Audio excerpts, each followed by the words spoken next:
Good evening, everybody, and welcome to The World Tonight. And tonight is going to be just about an hour or so on the stream. I have to be up relatively early tomorrow. So we're going to be looking at a couple of stories and taking some questions as always. So if you've got any questions, be sure to throw those in. Going to be starting off with a look at the latest from the war in Palestine and what is going on there. And specifically going to be looking at the protests in the imperialist centres with regard to the developments on that and how that might change calculations or otherwise, and what it tells us about the way in which things are developing. So, if you haven't already, be sure to like and share the stream. It always helps with the numbers if you do. And let's say hello to those who are in the chat so far. So, my fellow resident of Perfidious Albion, Peter, hello to you. Yuan, good evening to you. Good morning to Ash down there in Melbourne. George Vlad, who says tens of thousands of pro-Palestine demonstrators marched through downtown Chicago. Excellent news, comrade. Good evening to Roddy, and good evening to Jay out there in Norfolk, Virginia. Good evening to Satyajit Malik over there in Berlin. We're going to be coming to a German story later on. Hello from insert ominous name for California. Gavin Newsom land. That's the most ominous name I can think of for now. And good evening to Irish Partisan, who's just back from the pub in Minsk. Good evening to you, comrade. And Banana Bender on the other end of the world, good morning to you. Truly, it is an international audience. It's excellent to have that kind of representation as always. So, let us begin with Palestine, protest, etc. The story in Palestine itself continues to be, of course, a grim one. Story of mass bombing by the Israelis, and with the full approval, of course, and enthusiastic support of the American imperialists.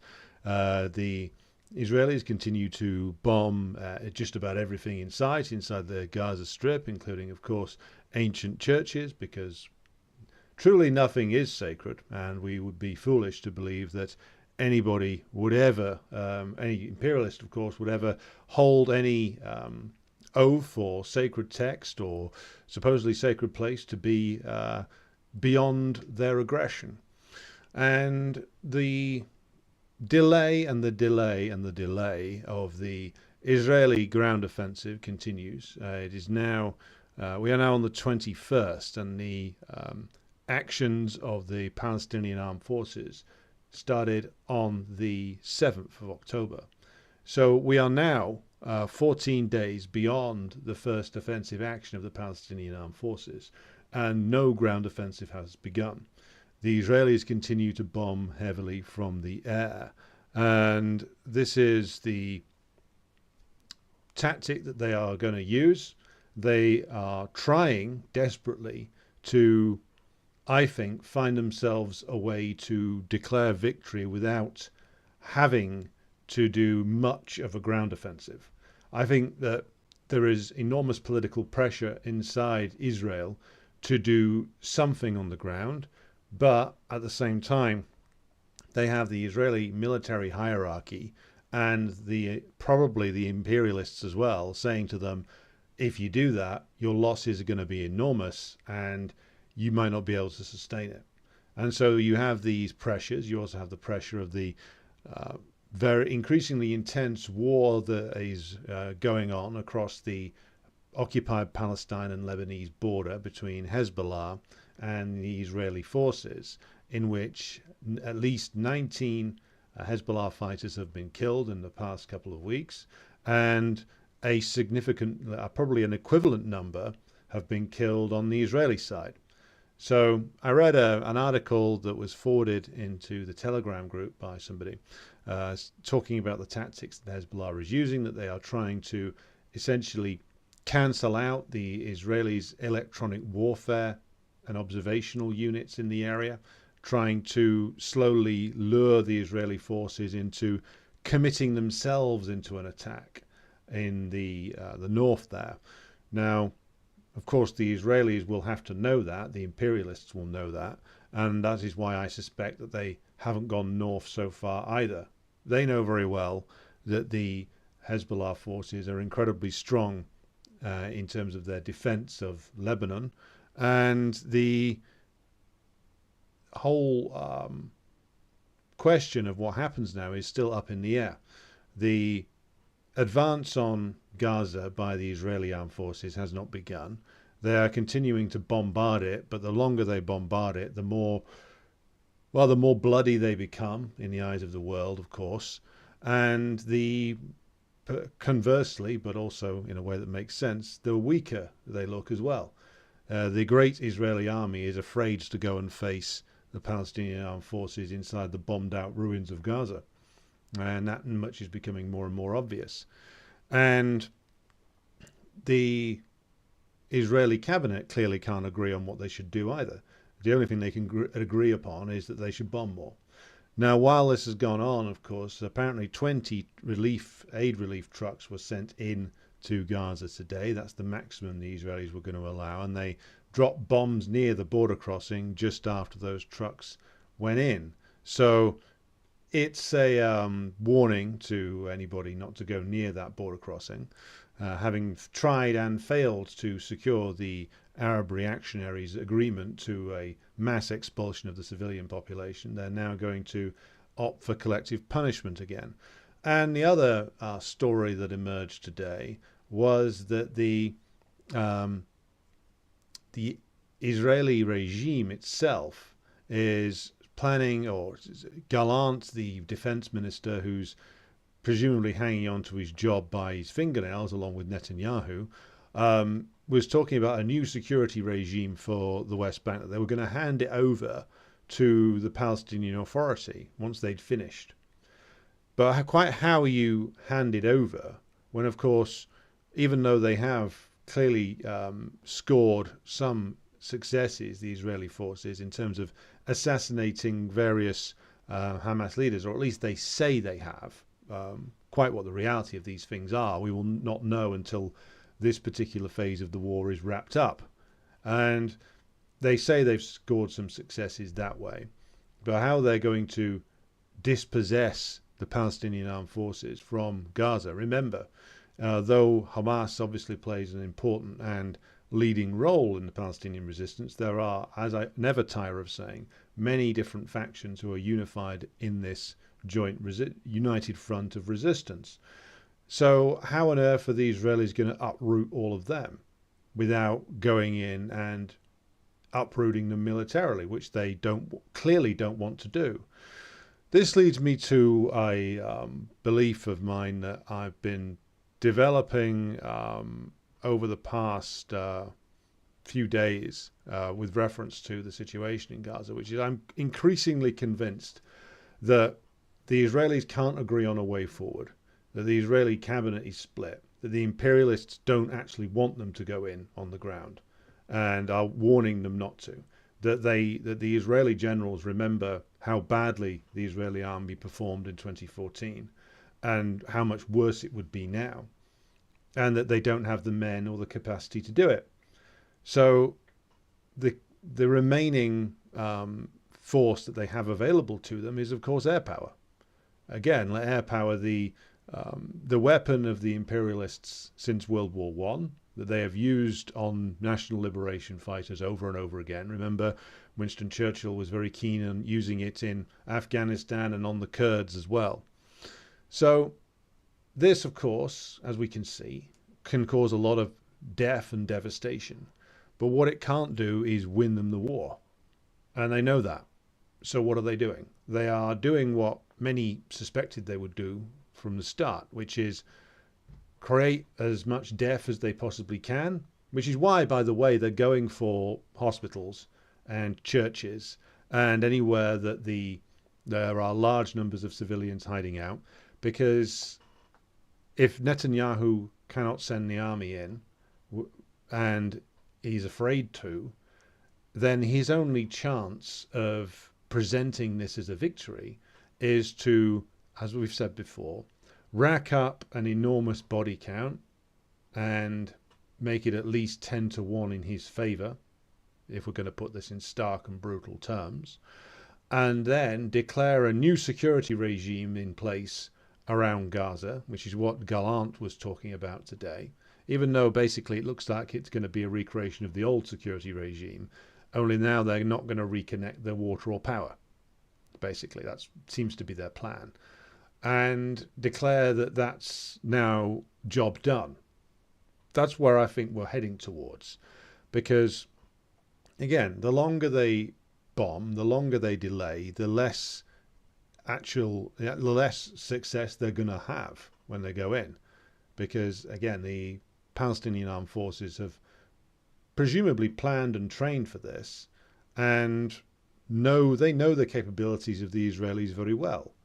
I mean, one of the things we have to emphasize is that nobody knows the capabilities of the Israeli army better than the people who've been subjected to their rule and been fighting them for decades. And that, of course, is the Palestinian resistance.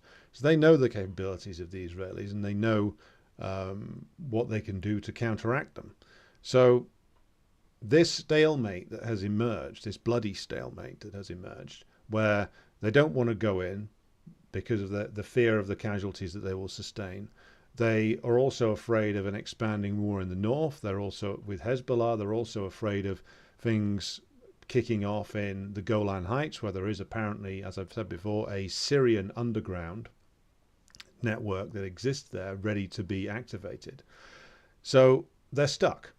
And they will be coming under an increasing amount of pressure also from the imperialists, because now as we get further into this thing and more bloody atrocities happen, the domestic opposition inside even the United States, which is becoming increasingly strong, is becoming a problem, a potential political problem, not in the immediate sense, but with an election year coming up in the United States and increasingly large demonstrations in major American cities which are controlled by the Democrats, and the clear splits in the American society. If you observe the poll that was taken by ABC News, the best results for providing weaponry to Israel come from Republican voters, but even that's only 53-47 in favor of it.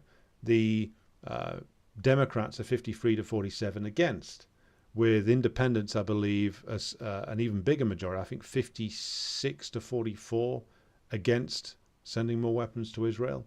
So what this shows, and also what the large-scale demonstrations you've had in the United States show, that other than in New York, and American comrades do correct me if there are other big Zionist demonstrations, there doesn't seem to be an awful lot of a groundswell of support outside of particular areas of New York now for the Zionist colonial project. In Britain, you got 300,000 out on the streets of London today. There was a few thousand out in Manchester. Myself and others were there, and you can see some photos that I've posted up about that. But the London one is significant, because 300,000 out in London, that is a big deal. It's not up there with the anti-Iraq war demonstrations, but for a war that the British aren't directly participating in, they are, of course, indirectly participating within it via economic and military support to Israel, but they're not directly involved in it. But you are getting this enormous groundswell of opposition to it, because a lot of people do understand the role that British imperialism does play in certainly supporting the Israeli state. So, and also getting 300,000 out on the streets of London really, really winds up the ultra-reactionary sections of the British bourgeois political system. Gets the petty bourgeois reactionaries hot under the collar as well. So it's a significant thing to get that number out, and I believe you got at least 20 odd thousand out in Glasgow, which is very good. 5 to 6,000 out in Edinburgh. Now, if you don't know Edinburgh, it's obviously it's got a working class section, but it's typically regarded as a much wealthier, more small C conservative city. But you get a sizable demonstration out there anyway. Glasgow is always regarded as the more radical of the two. So you also get very significant demonstrations in France and even in Germany, where, of course, the clownish Olaf Scholz has tried to ban demonstrations. And of course, big-scale demonstrations in Catalonia and Barcelona and also in Italy. So this is something which has clearly hit home. And the position that the politicians like Sunak and Starmer in this country and Schulz and others in Germany have taken are revealed to be increasingly unpopular. Now, there's all kinds of things that are playing out in the various different political dynamics in the European countries. France looks like it might go through another meltdown similar to that which was caused by the Algerian War in the 50s, which is a kind of ghost that hangs around in the background in French politics. But I'm thinking of devoting a whole program to that, or maybe even if I can get a guest on to talk about the situation in France. It's very interesting. And as Banana Bender in the comments has said, big support in Sydney as well. If you've experienced a demonstration today, drop your comments into the discussion and I'll pick up on them. So, question is, well, where do the imperialists go now? Contrary to some views, I don't think actually the American imperialists necessarily want an escalatory war in the Middle East because, as I've said before, they can't actually fight it very well. Yeah, they could bomb Hezbollah, but Hezbollah are very well dug in to the hillsides on the Lebanese occupied Palestine border. They've had a lot of time and experience to deal with a force that has superior air power all the way through their successful guerrilla war against the Israeli occupation forces when Israel was occupying South Lebanon. They, of course, didn't have an air force and had to face complete Israeli air supremacy, and they came out on top in the end. So this is an armed force in the form of Hezbollah that knows how to deal with not having an air force and knows how to deal with constant bombing runs. So quite what the two aircraft carriers and all their forces are going to do in the Eastern Mediterranean, other than provide, of course, support for the flagging and failing Netanyahu regime, is not entirely clear. And of course, then you've got the threats from the Russians who are saying essentially that if there's any move made on Syria, then they'll respond in kind. So the Americans are much more checkmated than they would wish to appear. Then you've got the story of what was actually happening with regard to those missiles that were shot out of Yemen by Ansar Allah, or better known in the West as the Houthis. So who were they shooting out? Now, Andrei Martinov made a good point on his channel when he said that he showed a map and said, well, if they wanted to shoot at Israel from North Yemen, which the northern part of Yemen, which is controlled by Ansar Allah, they could have easily shot that directly on the shortest straight line to Israel. They didn't need to try and fire it over the Red Sea.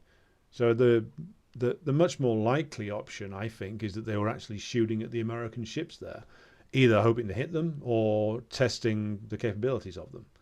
And as I've said before, you've also got the fact that the American forces in northern Syria and in Iraq are in tremendously vulnerable positions. They're already being shot at in Iraq and in Syria now. So again, what forces are the Americans actually going to deploy to this fight? How are they going to fight it? They don't know. That's the point. Which is why I think that Biden didn't say any of this in his ridiculous speech the other day that we went through bit by bit. But I think that whether Biden has said it or Blinken has said it, one of them will have said to the Israeli leaders, look, your chances of winning on the ground are very small, and our chances of backing you up in a serious way aren't that great either. So find a way to declare victory and leave it at that, is what I think has been said. Now, of course, this could be a wrong judgment on my part, and I'll address that in a future broadcast if it is wrong. But that's where I think things stand right now. As with the situation in Ukraine, the US cannot fight a war in the Middle East. Not in the immediate next few months anyway. Not without having to mobilize very significant forces. And of course, then they've got to go through the process of setting up a line of supply. They've got to find a way to attack whoever the hell it is they're going to be attacking in the Middle East. They have, of course, sent one of their death squads into the Middle East, those gentlemen that Biden was photographed with the other day, because that's what special forces in the imperialist countries really are. They're essentially death squads. They're sent in to do Einsatzgruppen type work. That's what they're for. That's what they've always been for. And so they've sent those in, presumably to do some dirty work in either the West Bank or Gaza or both. We can only hope that after Biden doxing them all, that the Palestinian intelligence services have got these guys' names and faces recorded for security purposes. So this is where we are. We are in a point where everything is kind of stuck.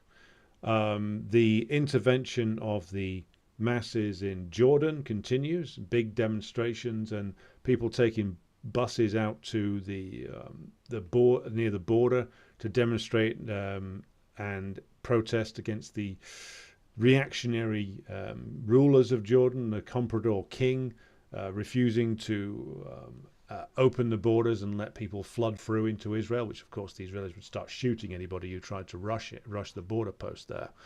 But the reactionary regimes in Cairo and Amman teeter on the edge, and they can't openly collaborate with the US imperialists at the moment. That's why, as we've said before, the Jordanian king didn't go through with that meeting with Biden. That's why the corrupt PLA didn't go through with the meeting either. So it's also why, of course, Erdogan is making noises about how he opposes Israel, his dirty game that he's been playing up in Nagorno-Karabakh. But also, and if you can look this up fairly easily, the Turkish trade with Israel has been increasing by 12% per year for the past 25 years.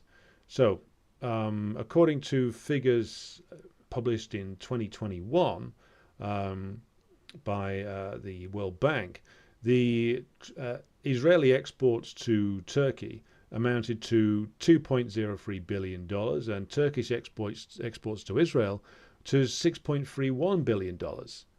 So this is significant trade. Turkey exports things like raw iron and finished cars and jewelry and several agricultural products to Israel. So 6.3 billion export market per year. Whilst it's not Turkey's biggest export market, it's pretty significant. So is Erdogan going to turn his back on a 25-year plus very profitable relationship for Turkish capitalism? Is he going to give up the joint project that they've been running up in Azerbaijan to eventually destroy Armenia, that he's been running with Netanyahu, who's, by the way, the guy who's principally been in office for most of the time that Erdogan has been in office? These two guys come out and they verbally spar and have a staged fight every now and again. But as I've just demonstrated, this is a very profitable business arrangement the two states have. So is the Turkish capitalist class going to suddenly throw all that away for a great pan-Islamic piece of solidarity? No. Quite frankly, no such thing exists. They're not about to march on Jerusalem and save Al-Aqsa from the Zionist settlers. Not in a million years. The fact that Erdogan and his party, the AKP, have had to come out and make some statements about how Israel needs to stop and needs to be a ceasefire, this is terrible, is solely because of the mass demonstrations out in the street in Turkey and the fact that a significant portion of the AKP voting base is anti-Israel and anti-US. That's why they've been moved to come out and say something, but they're not going to do anything. It's like the hope that some expressed that Erdogan's somehow going to walk out of NATO. No. The relationship with the US and with the Europeans is still too profitable for Turkish capitalism for them to turn their backs on that and launch some insane war, which is ultimately, by the way, if you go to war against Israel, you're going to war against US imperialism. There's no two ways about that right now. And so what? Erdogan's going to go to war against US imperialism? He's going to what? Surround the American bases and take them? This isn't a revolutionary that we're dealing with here. We're dealing with a reactionary opportunist, a man who would sell his own mother for cash. So it's incredibly unlikely that they would do that. Now, again, like, you can never say 100% that something isn't going to happen if it's a choice between losing power and acting against Israel. Maybe Erdogan would make a different decision. But for all the protests and the anger that has been expressed by the Turkish masses so far, it's not to the point where this overrules yet the calculations of the Turkish capitalist class, who are about as committed to some idea of pan-Islamic solidarity as Biden himself is, you know? And this is also true of the various different reactionary regimes. So like Egypt, Saudi Arabia, Jordan, and Iraq, of course, which is still heavily influenced by US imperialism. It still has a smaller but significant military presence there.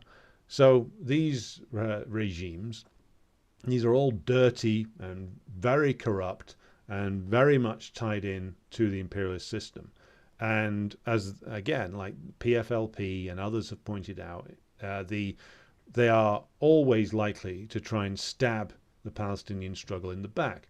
Now, what would change that, if it is indeed capable of being changed? Now, so far, what they've done, together with the Iranians, is that they've all reiterated their commitment to the two-state solution along the lines of the pre-1967 borders. So that's, of course, as we've explained many times, an impossibility. And I think any of these characters who has a brain knows that it's an impossibility.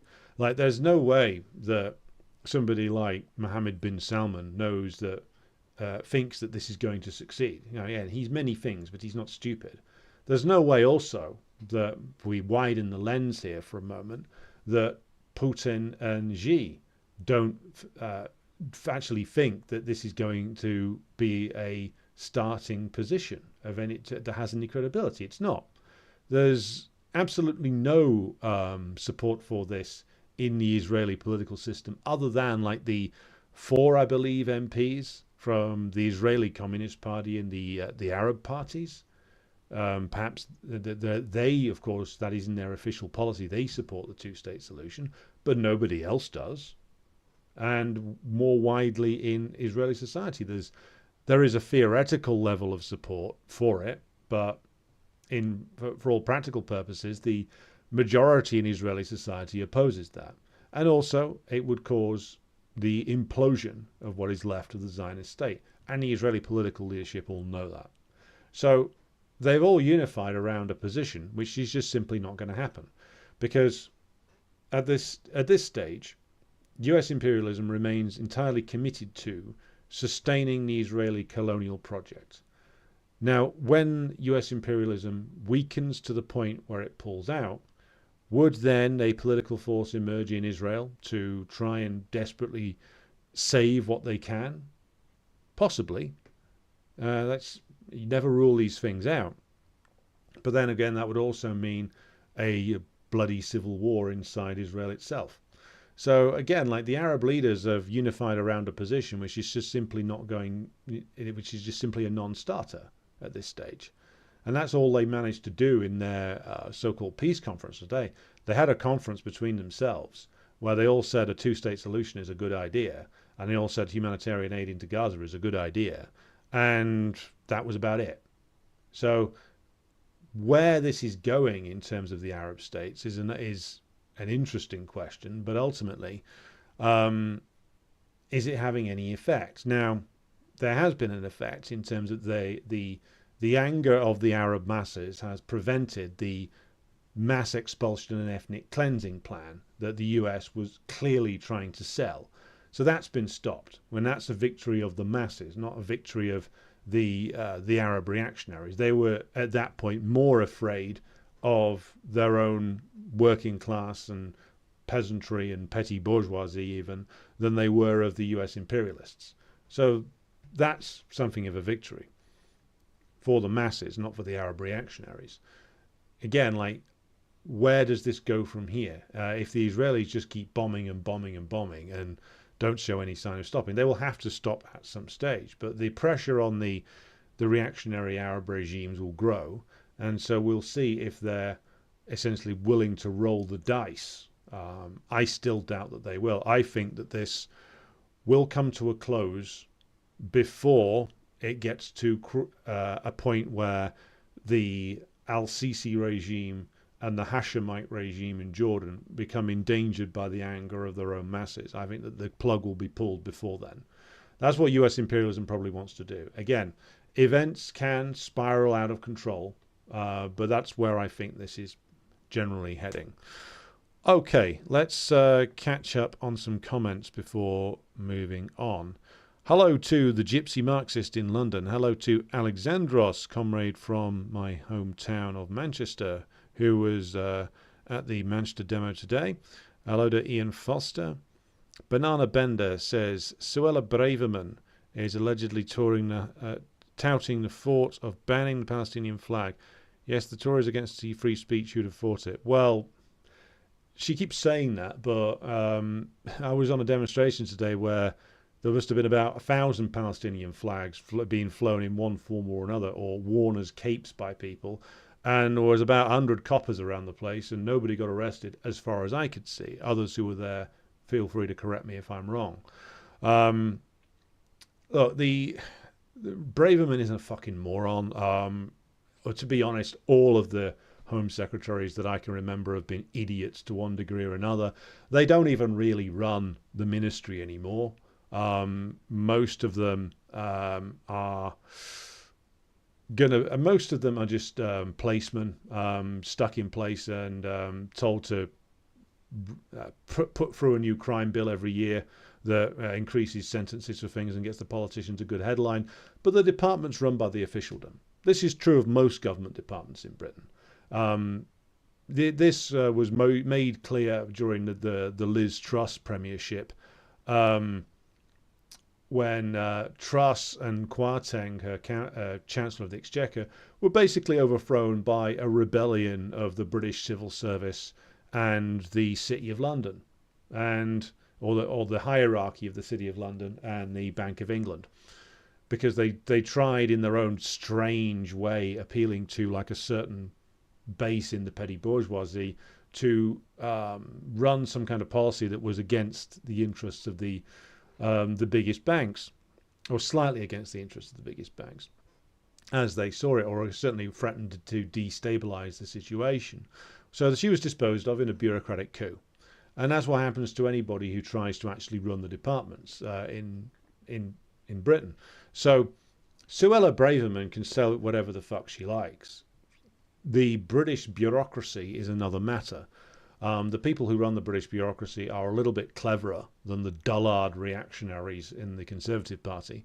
And they know very well that if the Met Police try and wade into a 300,000 strong demonstration, picking people out who are flying a Palestinian flag and trying to arrest them, you're going to end up with a fucking riot, and an enormous one at that. And one that, given the level of frustration and rage that exists just below the surface in Britain, if the cops start doing that, then you're back in the days of 2011 again, and the riots that went on then, and how rapidly even the biggest police force in the country, the Metropolitan Police in London, lost control of the situation. None of the ruling class wants to go near that right now. And so what you find is the politicians scream and bellow and stamp their feet, and the garden variety reactionaries that you get on like GB News and the BBC scream and shout about terrorist sympathizers, Hamas propaganda, Putin running it all in the background. But most of the time, when you get to the level of like mass demonstrations, the cops generally don't go near it. For now, they may do at some point in the future, but I think the more likely thing is that these bans that they're talking about get turned into probably individual harassment. It's basically going to be used to target individuals, I think, more than try and do mass arrests at this time. The police are not in a condition where they can do that kind of mass arrest right now. So, yeah, Tories against free speech. Well, so are the Labour Party. So is the entire political hierarchy in Britain. So, not exactly a surprise. Ash asks, does anyone know about the hotel car park photo that allegedly proves it was a misfired rocket? Yeah, I've heard that one going around. There is there's a couple of debunking videos. There's the Al Jazeera one and the Alex Thompson one. They're saying it was a misfired rocket because of the picture of the hotel car park, which shows a very small bomb crater and some of the cars intact. The latest theory from the investigations I've seen is that this was either the American supplied JDAM bomb, which is an airburst bomb, or it was an Israeli artillery shell. Because again, like the level of casualties is currently being put between 1 to 500. I haven't seen an exact figure on it. And again, the Al Jazeera investigation does go through and debunk the Israeli story. Was this something that the idiots on the Crystal Ballsack and Saga with his edgy beard and Jetty going on about?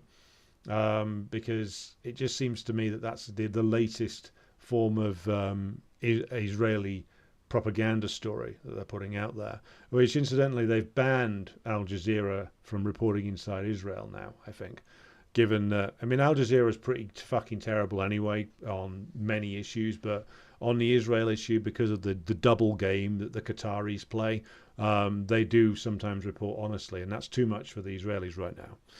So yeah, I think I think the Al Jazeera investigation, or the Channel 4 one in Britain, also debunks the idea that it was a misfired rocket. Would I say that Biden is worse than Bush yet? Well, look, George W. Bush is an abominable criminal, of course, but so have all of his successors been. I mean, they've all just added to the aggressive actions of US imperialism. Yeah, Bush is particularly heinous. He's responsible for the deaths of millions. Ideally, he should be sent to Iraq and put on trial there. That would be the just way. Forget this bullshit people say about, oh, send him to The Hague. Why? The International Criminal Court's a joke. It's a tool of imperialism. Why on earth are you even bothering to talk about it? If you want justice for the likes of George Bush and Tony Blair, deport them to Iraq. Have them face a court there. The Iraqis are the people against whom these characters committed the most heinous of their crimes. Send them over there first. Let them face an Iraqi jury. See how long they take to convict. I mean, the American presidents appear to always get worse because the crisis of imperialism gets worse. Like George W. Bush, I've talked about this before when we did that program entitled the 30-Year Crisis. You can see as things go through the Bush era that the actual post-Cold War prosperity that the Democrats under Clinton like to bang on about didn't even last that long. It lasted around about from 93 to 2000. After that, you start seeing signs of a growing recession. Then things start to seriously get into trouble after 2000, later end of 2001, partly triggered by the attacks on 9/11, but also because it was a reflection of the fact that you started to see like these corporate bankruptcies based on like having astronomical piles of debt over assets. And this was already causing problems in American capitalism before 2001. And then, of course, Bush, more accurately, Alan Greenspan and the Treasury Secretary, Paul O'Neill, tried to juice up the economy with tax cuts and increased credit, which, of course, leads us to the mortgage crash. And my point in all of this is that, like, the crisis of American imperialism is non-stop. Like you get the brief period of around about 7 years of economic growth, which is based on, of course, imperialism being able to despoil in the 90s anywhere it wanted to, and Clinton's attacks on the American working class. But that's a very brief period, and American capitalism has been in relentless decline ever since then. So hence why each president appears worse than the last, hence why the American political system appears to become more and more dysfunctional, hence why it just lurches from one crisis to another. Hence why the presidents keep getting worse. Peter says, people have suddenly gone from flying the Ukrainian flag to supporting the Palestinian struggle in defiance of their imperialist overlords' pious lies. The stench of imperialist pants on fire is bad. Well, the question over... I think that I need to devote a whole hour to the question over why the understanding of the Ukraine war was so bad and why the understanding of the Palestinian situation is somewhat better in the popular inside the masses in the imperialist nations. So let me put a bookmark on that and come back to it tomorrow, because I've got some other things I need to cover tonight. Peter, if you can let me know in the comments if that's acceptable to you. Big support in Sydney, says Banana Bender. Excellent. Good evening to Michael Hodgson. Gypsy Marxist says, great atmosphere on the London demo today, like another world compared to what the media says we all think. And that's the value, of course. That is the value, particularly when you're in the center of one of the centers of imperialism. And you are being told by the press, by all the different aspects of the bourgeois media, by all the politicians, that we support Israel, 100% with Israel. And then you go out and you see a demonstration of hundreds of thousands of people saying the opposite. Well, that gives you a certain strength. So there is real value to these demonstrations, because where the entire bourgeois power structure is screaming one particular line, and then you can go somewhere and see that there's thousands of people, hundreds of thousands of people saying the exact opposite. It reveals something fundamental about the divisions and the class divisions in society, which is why it's, of course, useful for communists to go to these things and talk to people and provide a perspective that they won't be getting from the reformists that organize these things. But yes, Gypsy Marx's point is entirely correct. So Banana Bender says, are the Arab states weighing up the lives it may take them to help free Palestine if and when the time comes? I think they're weighing up what they can get away with, to be honest. I think they're desperate. Certainly the ultra-reactionaries like the Gulf states and Oman, like Jordan, like Egypt, the rulers of those countries are desperate for this to be brought to an end and to have the heat taken off them. If it doesn't, if this spins out of control, then they cannot retain their thrones, shall we say, and do nothing. The choice, if they're faced in the end with the choice of lose power in a revolt or take some kind of military action against Israel, well, that's a choice that even a scumbag like al-Sisi has to face. And in the end, will he choose to retain his throne or his presidency? Well, that's an interesting question. I mean, without knowing the exact dynamics that are going on inside the Egyptian military, where some reports I've read indicate a broad sympathy for the Palestinian struggle in some elements of the Egyptian military hierarchy, but also the Egyptian military hierarchy is a completely corrupt organization that has very extensive business interests and has been in the pocket of the imperialists for many, many years. But so the commanders of it, the senior men in that, are to my mind, highly unlikely to want to stage some kind of aggressive action against Israel, because again, whether it is direct or not, you are going to war with the US imperialists if you do this, especially if you take it to the point where Israel nears collapse. So this is the dynamics that these rulers are facing, and none of them are looking particularly happy about it. But of course, US imperialism's power has declined.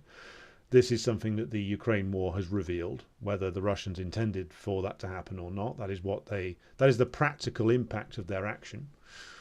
And is it the case that inside even the Jordanian military and the Egyptian military, certainly within the masses, they're all looking at this and thinking, well, we can win. The US is weakening. They haven't been able to stop the Russians going after their Ukrainian puppet state. They daren't intervene. The Israelis are clearly afraid of fighting the Palestinian armed forces in Gaza. Hezbollah beat the Israelis in 2006. This is not the Israeli army that performed far better in the 1950s and 1960s, though I think a lot of that is based on mythology as well. I mean, we should do something on the reality of the 6-day war, though apparently it was actually a 5-day war. They picked, according to Michael Peled, the former Israeli soldier and now arch critic of Israel, it was actually a 5-day war. They picked the 6 days to link back in with Old Testament mythology as the title. So yes, do something on that in the future. So again, the Arab reactionaries are trying desperately to hoping, I think, that this thing will go away. The vote of the masses will be decisive. If this isn't wrapped up within the next few days, and the casualty count just keeps going up and up and up, and the brutalities keep racking up, and all these pictures keep circulating around the world, you're going to see more and more people rebel. And the risk for a character like al-Sisi is that, of course, the class contradictions in Egyptian society, the fact that there is a huge urban proletariat in Egypt that has not benefited overly, if at all, from his rule, that is not much better off than the proletariat was under the old Mubarak regime, and it's of course a very young country, a country with a huge population now, Egypt, he could be facing a very hot and very difficult political situation. And again, the role of the masses must be emphasized. If the masses are out demanding that the Egyptian state does something, the Egyptian state won't be able to last too long if they try and repress that and are seen to be collaborating with the imperialists. Of course, the Egyptian bourgeois are a bunch of rotten swines who would sell everybody out for their own profits, same as anywhere else. But again, even they will be forced into a position where they have to at least shut up. So we will see. The role of the masses must be studied and will be the decisive factor if this war goes onwards. And Irish Partisan says, do you see the current conflict spiralling out of control into a regional one? Well, it could. It's pointless to deny that it's a possibility. I tend to think that it won't. I think there's too many interests that push in the other direction of it not doing that. But there's also an awful lot of variables out there. There's an awful lot of variables. If an Israeli commander in the north gets over enthusiastic or loses his mind and decides to go on an excursion into Lebanon on the ground, that's a possibility. I mean, I think the Israeli command structure is not so chaotic just yet that some guy on the ground loses his mind and decides to go nuts. Who knows? If the Israelis decide to give the Americans the middle finger and say, we're going in on the ground and you've got to back us up, that could seriously escalate the situation. That then trips the Iranian red line. And at that point, we will start to see, I think, some kind of action happen. Probably, my guess would be in the Golan Heights, where the Iranians and the Syrians have apparently built an underground organization there. So, again, if the Israelis decide that they're going to go in, then, yeah, we could have a regional war. Because if now the Iranians have said that, and now they've said if you go in on the ground and if you look to essentially cause or conquer Gaza, then that's our red line and we'll take action against you. Well, if you don't do it, then you look pretty weak and pretty fucking stupid. And the Iranian government, whatever you might think of them, haven't made too many empty threats. When they need to strike back against the United States, they have done. They have been quite careful not to go into open warfare, but they've established that they have a deterrent which the United States needs to be afraid of. If you're going to make that kind of threat about the Israelis to the Israelis, and then the Israelis go and do it, and you don't do anything, well, that's a severe piece of damage done to you, not just domestically but also internationally. So the Iranians would have to do something, and this is probably what is being argued backwards and forwards inside both the Israeli cabinet, but ultimately inside Washington, what to do. And there will be those in Washington, the wild men inside the State Department and the Department of Defense, who are thinking, "Let's do it. Let's roll the dice and see what happens." But there'll also be those, perhaps on the military side, who are pointing out that, well, we can't do X, Y, and Z. We're exposed in all these different areas. We can't move all the men in. They don't have enough men to go and fight a fucking ground war against Iran. Never mind if anybody else gets involved in it. So again, the imperialists are in a very difficult position. And that is why I tend to think that this will come to a close without the wider war coming into play.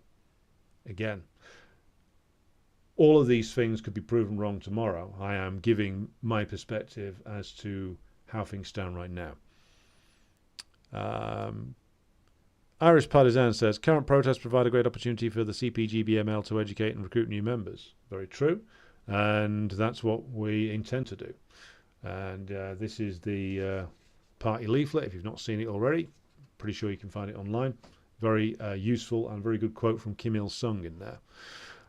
Good evening to Burke. And Ian Foster says, many confused people supporting Palestine and Ukraine. Through an anti-imperialist lens, supporting Palestine and Russia is a given. Through a pro-imperialist lens, Israel-Ukraine. How can this confusion be explained? Well, Ian, I think what I'm going to do is I'm going to spend tomorrow talking about this because I need to get to another thing tonight. So tomorrow's program, when I get back in, it'll probably be at the same time tomorrow night. We'll do an hour or so on Ukraine and Israel, Palestine, and why there is such a strange divergence of opinion within the left in the imperialist countries, shall we say. Why so many of them got Ukraine wrong, why they're taking a better position on Palestine, and what we should do about that. And I'll come to that tomorrow.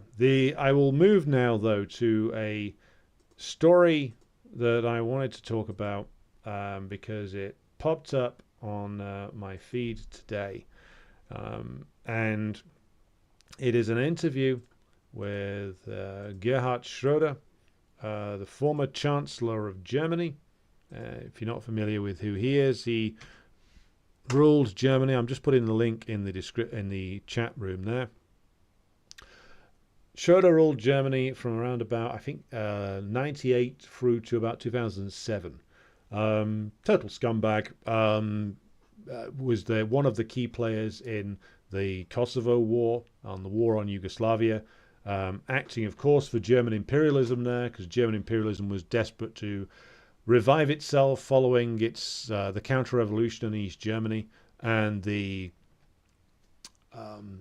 collapse of revisionism, so-called market socialism in Yugoslavia. German imperialism was one of the key players in breaking up the country, believing then, quite correctly, from their point of view, that they could then devour the separate parts of old Yugoslavia separately, which they have done, along with the American imperialists. But Schroeder, complete pro-imperialist politician, complete dirtbag. However, he is, along with Chirac, probably the last of the generation of European politicians to actually have the idea that they were going to balance between the US and the rest of the world. Schroeder is probably the last one. Chirac, the last one in France. All the French presidents since the end of the Chirac presidency have just been complete doormats for American imperialism, because French imperialism has weakened to the point where it couldn't sustain itself without the active assistance of the US anymore. All of the German chancellors since Schroeder, of course, consisted mainly of Merkel, who did try and sustain some form of strategic independence, but that all disappeared as soon as she went. And to be honest, it had been eroded while she was there. So Schroeder is kind of the last bit of the old school leaders. So he has, of course, a long-standing and very personally profitable relationship with Gazprom and Russia. He wanted to retain the relationship with the Russian Federation, i.e. the cheap supply of Russian energy to Germany. And he, of course, has a personal friendship with Putin. And for those reasons, it seems that he was asked to intercede in the early days of the special military operation. So this, I'm going to quote directly from the interview he gave to Berliner Zeitung, and I'm going to read through this, then we'll talk about the implications here. The interviewers ask him, with reference to the war, what could be done. And Schroeder responds as follows. In 2022, I received a request from Ukraine asking if I could mediate between Russia and Ukraine. The question was whether I could convey a message to Putin. There would also be someone who would have a very close relationship with the Ukrainian president himself. This was Rustam Umerov, the current Minister of Defense of Ukraine. He is a member of the Crimean Tatar minority. Then the question was how to end the war. And the journalists come back and ask him how. There are 5 points. Firstly, Ukraine's renunciation of NATO membership. In any case, Ukraine cannot meet the conditions. Second, there is the problem of language. The Ukrainian parliament has abolished bilingualism. This needs to be changed. Thirdly, Donbass remains part of Ukraine. However, the Donbass needs greater autonomy.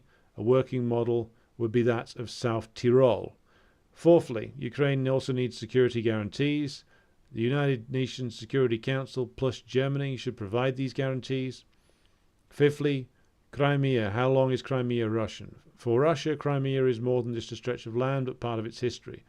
The war could be ended if it weren't for geopolitical interests. And then the reporters come back to Schroeder and say, and international law. And Schroeder responds, yes, but this is not just a question of law.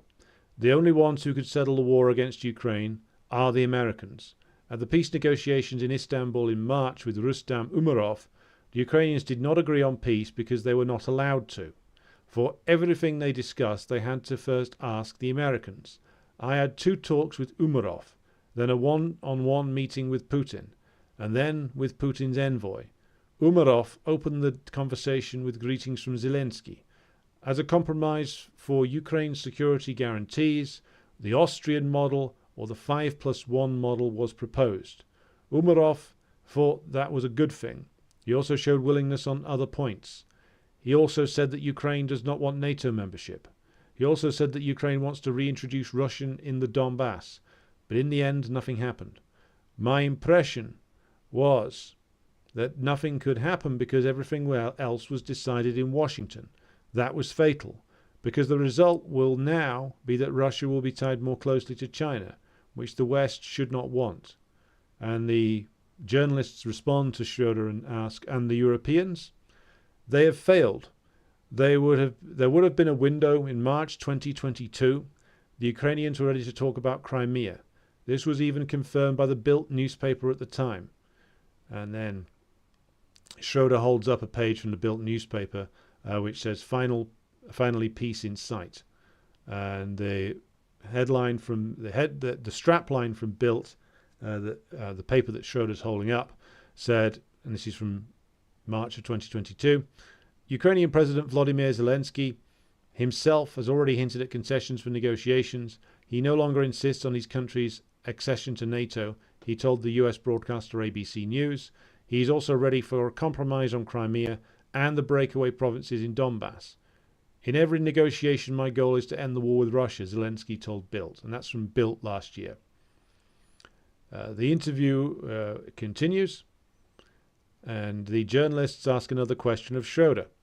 According to Ukraine, the Bucha massacres perpetrated by the Russians, which we know that's a lie, led to the end of the negotiations. And Schroeder responds, at the time of the talks with Umerov on March 7th and 13th, Nothing was known about Bucha. I believe that the Americans did not want the compromise between Ukraine and Russia. The Americans believe that the Russians can be kept small. Now it is the case that two actors, China and Russia, which are limited by the United States, are joining forces. The Americans believe they are strong enough to keep both sides in check. In my humble opinion, this is a mistake. One only has to look at how torn the American side is now. Look at the chaos in Congress. Journalists respond, the Americans overestimated themselves. That is what I assume, says Schroeder. Do you think that your peace plan can be resumed? Yes, and the only ones who can initiate this are France and Germany. So that is the judgment of Schroeder. He goes on to talk about various other things. But the interesting part from our perspective is that extract I've just read for you there. So this is, of course, coming on the heels of other revelations made by Erdogan and former Israeli Prime Minister Bennett, and, of course, reporting even in the Kiev Independent, and even confirmation from Boris Johnson himself regarding what happened back in March of 2022, that the Russian government was ready to sign a peace accord. Essentially, that Zelensky was willing to accept that that Crimea at least was gone and that wasn't coming back, and that with regard to Donbass, that a serious amount of concessions would have to be made. Essentially, what he would be agreeing to would be the agreement that was reached over South Ossetia, and the agreement that's been there for a long time now regarding Abkhazia in Georgia, which is that the Georgian government still, on a formal level, has some claim of sovereignty over these, but in practice is never going to be able to assert that sovereignty because these are essentially parts of Russia in all but name. And that was really what would have happened in with regard to Donetsk and Lugansk, that those places would have essentially become, that Putin would have, and the Russian government would have continued to recognize their independence. Ukraine would have continued to say, well, this is part of Ukraine still. But I think in reality, everybody would have known that they were moving towards Russia. It would have just been on a much longer timescale, and that the ban on the Russian language would have been overturned. And it seems that Zelensky at the time was in favor of this. Now, I want to point out a couple of things here. This, if it had been signed, this agreement, say for some reason the American imperialists decided to go and make trouble elsewhere in the world, unlikely, but assume that, and the agreement went through, what would have happened inside Ukraine? Well, political chaos would have happened. The entire basis for the post-2014 Maidan regime was to create this problem with regard to the Russian language and the traditionally Russian areas in the East. That's the point of view that's the point of this regime from the American perspective, and also the entirety of its military and intelligence superstructure by 2022 was dominated by like Azov and the other Banderites. So if Zelensky signs what these people regarded as a compromise or a sellout, as they would say, then these people would have probably kicked off in a major way and would have either needed to have been suppressed, or you would have ended up with some kind of civil war. It would have ended up with Ukraine being incredibly unstable and essentially needing to go through another round of coup and counter-coup to destroy the power of these ultra-reactionary forces. And whether anybody would have been willing or able to do that is another question. So even if this compromise would have been signed, whether it would have been able to have been enforced inside Ukraine, whether Zelensky could have even enforced it, is another matter entirely. But more than that, on the question, because the question of Bucha and the massacre there is brought up, it's been the opinion of, it's my own opinion for a while now, informed by like the comprehensive report that Scott Ritter did on this and other investigations, that this was something that was done quite deliberately by the Ukrainian fascist forces. And it was done to essentially commit a massacre and pin it on the Russians to make sure that there could be no more negotiations. I mean, that was an operation that was constructed by somebody. The blame has been pinned on British intelligence operatives for coming up with the plan. And of course, it was Britain that vetoed a UN investigation into the Bucha massacre that the Russians were asking for through the Security Council. So there is a guilty party here, I think. But this is an interesting revelation from Schroeder, and it's particularly interesting is that he is saying that the Ukrainians weren't making decisions. They were having to run everything by the United States. Goes to confirm a point, and a point we should emphasize in all of the discussions about Ukraine. Ukraine doesn't have any sovereignty. It couldn't even negotiate a settlement of its long-running internal issues with the Russians, even staring down the barrel of a gun. Everything had to be checked with the Americans, and because the Americans vetoed this, as Schroeder confirms, that's why none of this happened. So this is the confirmation from the highest level of what actually went on in the early part of the war. Bear in mind, we're looking at now how many Ukrainian dead? 500,000? More? Potentially as many as what? Another 400,000 going to be wounded by the end of this, horribly wounded. Nearly total casualties, according to some Russian estimates, and those are, I emphasize, Russian estimates, total casualties killed and wounded, potentially over 1 million. And that this could have potentially, I emphasize the word potentially, been ended or at least dramatically downscaled in March of 2022 without Ukraine essentially being destroyed, which is what's happened now. And Schroeder, even though of course he's not directly saying that, is confirming that this is all done by the American imperialists. Just as, by the way, the entire mess, the entire brutal destruction going on inside occupied Palestine right now belongs entirely to the American imperialists. This is their creation. And so this is, of course, the nature of the beast. I think most of you knowing this and watching this will know that. And again, these are things that we should point out. I would encourage everybody to run the Berliner Zeitung article through a translation page. You can get these fairly easily on most browsers.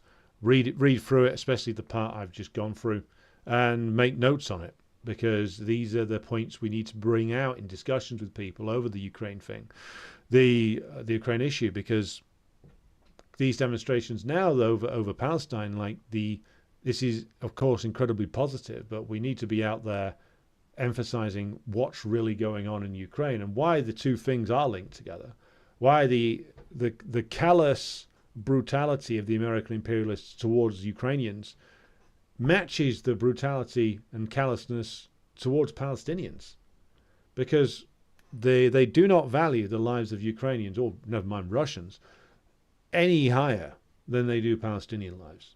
They are perfectly prepared to sacrifice all of Ukraine to the flames if it prolongs the war and stop them looking like they're losers.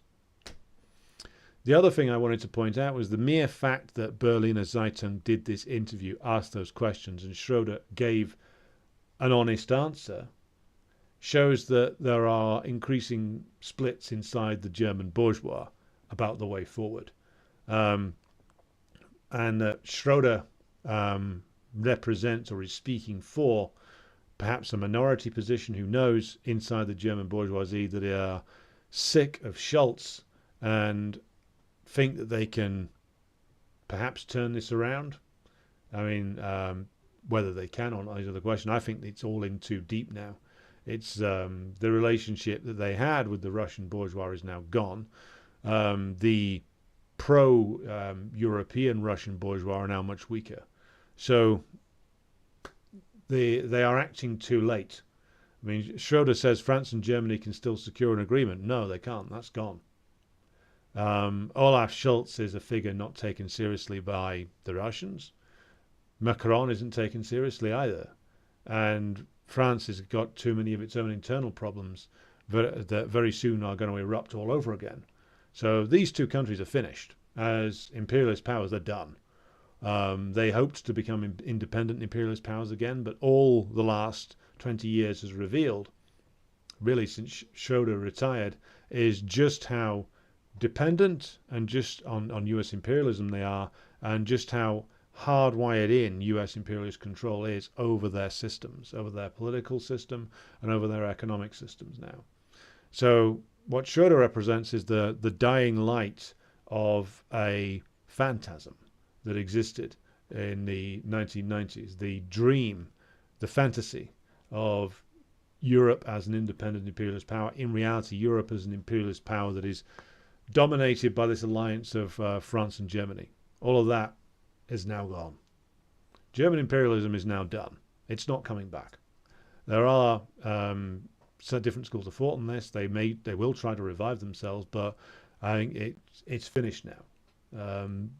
When US imperialism decays to the point where it starts to want to get out of Europe, then there's no comebacks for the German capitalist class there. Only a class war to the finish with their own working class. So I'll turn to final couple of comments, then we'll draw this to a close for today. Hello to Brian Gillespie, who's joining us from Dublin. Don't need to apologise for being late. You can always catch up. Cosmos says, Bucha is the modern-day horseshoe plan lie that was disseminated with regard to Kosovo in 1999. A pity that Schroeder didn't mention it, because he was one of the officials responsible for it. Yeah, Schroeder told an awful lot of blatant lies about the actions of the Yugoslav army in Kosovo in 1999. Remember, Schroeder was the one selling the rape camp lie. The argument that was that the Serbs were setting up a rape camp to commit all kinds of heinous sexual crimes against the Albanians. Turned out it was a total lie. Of course, as we've mentioned before, what has Kosovo turned into since it became a US protectorate? An international centre for the drug trade and the sex trade. And that seems to follow the American imperialist armies wherever they go and set up significant bases. The drug trade follows them and the sex trade follows them. What a coincidence. It's almost as if imperialist armies are seething pits of abominable criminality, no matter which flag they fly. So, I will be drawing this to a close for this evening. Thank you to everybody who has tuned in and has contributed to the discussion. So, Peter, Yuan, Ash, George, Roddy, Jay, Satyajit Malik, President Jesus, Irish Partisan, Banana Bender, Alexandros, Ian Foster, Gypsy Marxist, and Lord Charfield, and Cosmos, and Brian, and Burke. Thank you everybody for tuning in. I'll be back again with you about the same time tomorrow. I will now return you to our always appropriate, at least for this moment in time, piece of music.